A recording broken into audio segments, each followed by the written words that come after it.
بسم اللہ الرحمن الرحیم۔ السلام علیکم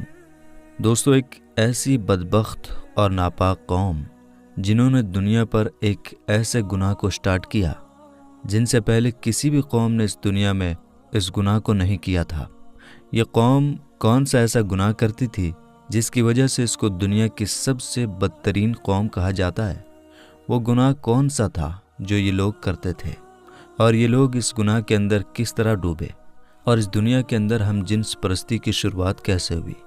یعنی مردوں کا مردوں سے زناکاری کی شروعات کیسے ہوئی، اور پھر اللہ تعالیٰ نے اس قوم پر آگ اور پتھروں کا عذاب کس طرح نازل فرمایا، اور اس بدبخت قوم کے کچھ لوگ پتھروں کے کیوں بنا دیے گئے جو آج بھی دنیا کے لیے عبرت کا نشان بنے ہوئے ہیں۔ میرے دوستو، ان سارے سوالوں کا جواب آج قرآن و حدیث کی روشنی میں اس ویڈیو میں ہم آپ کو بتائیں گے، لہٰذا آپ سے ریکویسٹ ہے کہ ویڈیو کو آخر تک ضرور دیکھیے گا۔ دوستو، حضرت لوط علیہ السلام کی قوم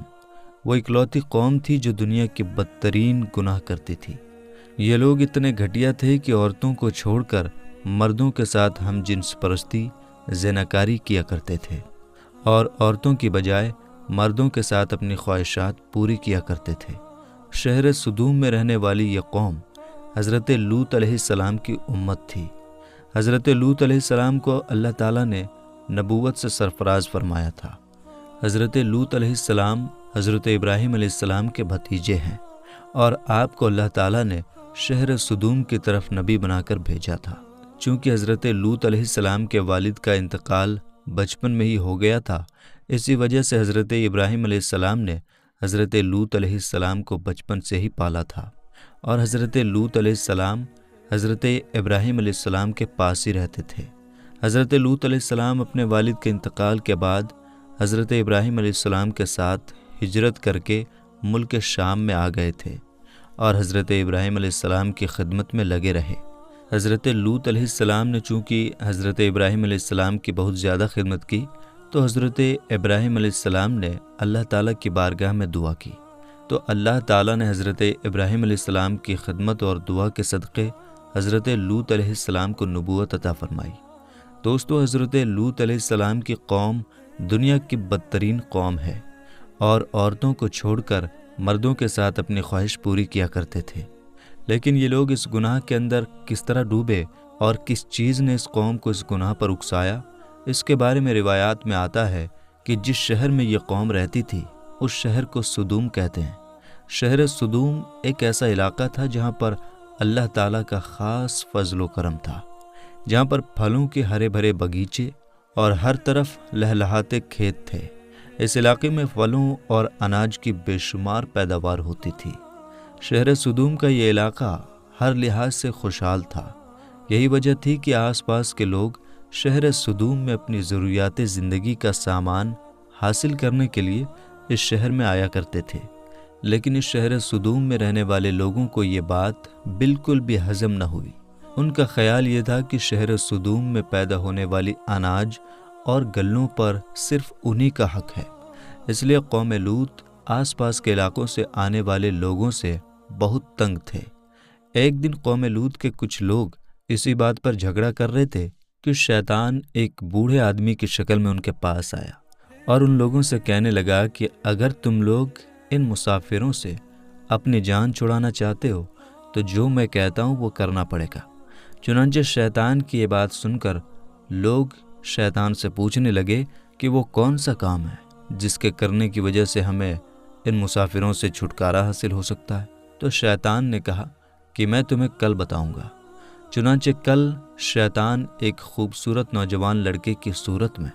ان لوگوں کے پاس آیا، اور شہر سدوم کے لوگوں کو اپنی طرف مائل کرنے لگا، یہاں تک کہ شہر سدوم کے لوگ اس لڑکے کی طرف مائل ہو گئے اور اس خوبصورت لڑکے سے زنا کر بیٹھے۔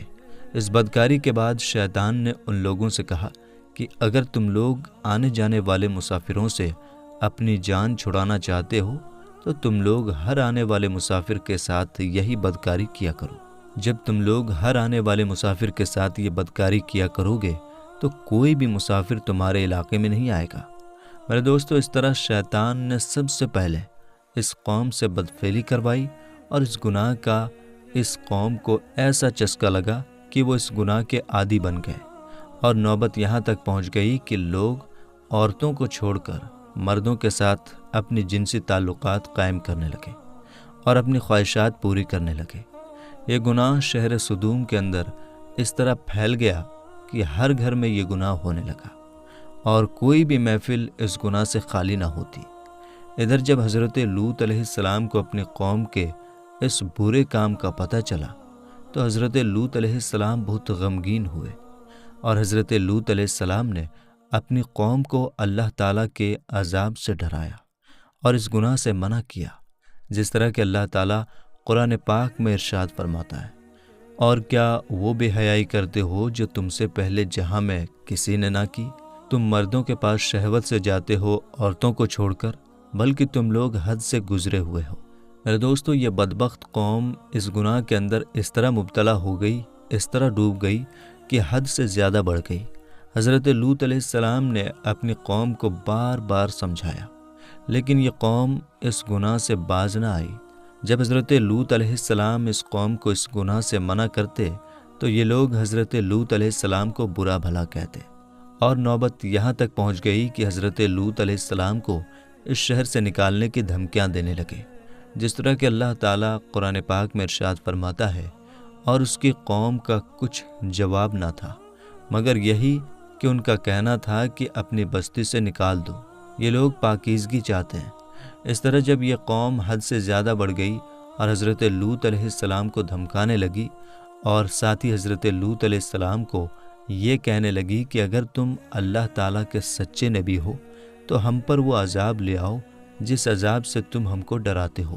اور اس طرح اس بدبخت قوم نے خود ہی اللہ تعالیٰ کے دردناک عذاب کو مانگ لیا۔ میرے دوستو، جب حضرت لوط علیہ السلام کی قوم اس بدفعلی کی وجہ سے ہدایت کے قابل نہ رہی تو اللہ تعالیٰ کی طرف سے دردناک عذاب آ گیا۔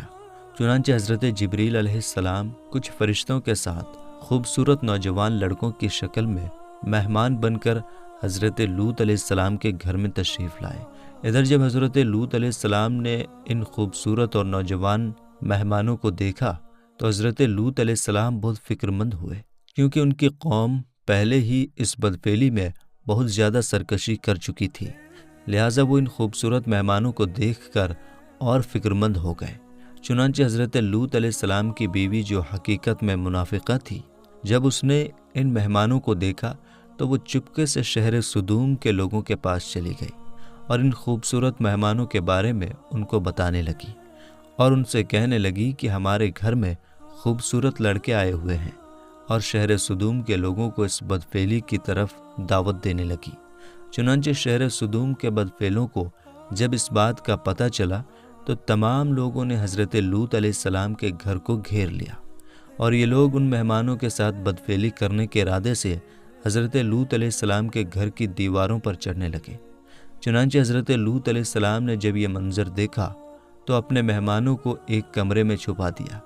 اور حضرت لوط علیہ السلام نے اپنی قوم کے بدفعلوں کو بہت ہی دکھ بھرے انداز کے ساتھ سمجھانا شروع کر دیا، مگر ان بد ارادہ لوگوں نے اور بد کردار لوگوں نے حضرت لوط علیہ السلام کی کوئی بھی بات نہ مانی، اور اس قوم کے بدبخت لوگ حضرت لوط علیہ السلام سے کہنے لگے کہ ان خوبصورت نوجوانوں کو ہمارے حوالے کر دو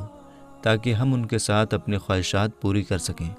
ان لوگوں کی یہ بات سن کر حضرت لوط علیہ السلام بہت ہی رنجیدہ ہوئے۔ یہ تمام تر معاملات وہ خوبصورت نوجوان بھی دیکھ رہے تھے، جو حقیقت میں اللہ تعالیٰ کی طرف سے بھیجے ہوئے فرشتے تھے، جو اللہ تعالیٰ کا عذاب لے کر نازل ہوئے تھے۔ چنانچہ اتنے میں حضرت جبریل علیہ السلام نے حضرت لوط علیہ السلام سے فرمایا، یا نبی اللہ، آپ غمگین نہ ہوں، ہم اللہ تعالیٰ کی طرف سے بھیجے ہوئے فرشتے ہیں، اور ان بدکاروں پر اللہ تعالیٰ کا دردناک عذاب لے کر نازل ہوئے ہیں۔ اس وقت رات کا وقت تھا، چنانچہ حضرت جبریل علیہ السلام نے حضرت لوط علیہ السلام سے فرمایا کہ آپ مومنوں کو اور اپنے بیوی بچوں کو لے کر صبح ہونے سے پہلے پہلے اس بستی سے نکل جائیں، اور خبردار کوئی بھی شخص پیچھے مڑ کر نہ دیکھیں، ورنہ جو شخص پیچھے مڑ کر اس بستی کی طرف دیکھے گا وہ بھی اللہ تعالیٰ کے اس دردناک عذاب کے اندر مبتلا ہو جائے گا۔ چنانچہ حضرت لوط علیہ السلام اپنے گھر والوں اور مومنین کو اپنے ساتھ لے کر اس بستی سے روانہ ہو گئے۔ اس کے بعد حضرت جبریل علیہ السلام اس شہر کی 5 بستیوں کو اپنے پروں پر لے کر آسمان کی طرف بلند ہوئے اور کچھ اوپر جا کر ان 5 بستیوں کو زمین پر الٹ دیا، اور پھر اس کے بعد اللہ تعالیٰ نے اس بدبخت قوم پر پتھروں اور آگ کی بارش برسا دی، اور اس طرح اللہ تعالیٰ کے اس دردناک عذاب کے اندر قوم لوط کی لاشوں کے پرکھچے اڑ گئے، اور اللہ تعالیٰ کے اس دردناک عذاب نے شہر سدوم کو تہس نہس کر دیا۔ اسی دوران جب اللہ تعالیٰ کا یہ دردناک عذاب نازل ہو رہا تھا تو حضرت لوط علیہ السلام کی بیوی، جو کہ حقیقت میں منافقہ تھی اور قوم لوط کے بدکار لوگوں سے محبت کرنے والی تھی، اس نے اچانک مڑ کر پیچھے دیکھا تو وہ بھی اللہ تعالیٰ کے اس دردناک عذاب کے اندر مبتلا ہو گئی، اور وہ ایک پتھر کے پتلے میں بدل گئی۔ میرے دوستو، اس طرح دنیا کے اندر ہم جنس پرستی کی شروعات ہوئی، اور اس طرح اللہ تعالیٰ نے دنیا کے سب سے بدکار قوم کو دنیا کے لیے عبرت کا نشان بنایا، اور ان پر اپنا دردناک عذاب نازل فرمایا، اور شہر سدوم کے لوگوں کو صفائے ہستی سے مٹا دیا۔ اللہ تعالیٰ سے دعا ہے کہ اللہ تعالیٰ ان تمام تر برائیوں سے ہمیں بچائے جن برائیوں کے اندر مبتلا ہو کر پہلی قومیں ہلاک ہوئیں اور اللہ تعالیٰ کے دردناک عذاب کی مستحق قرار پائیں۔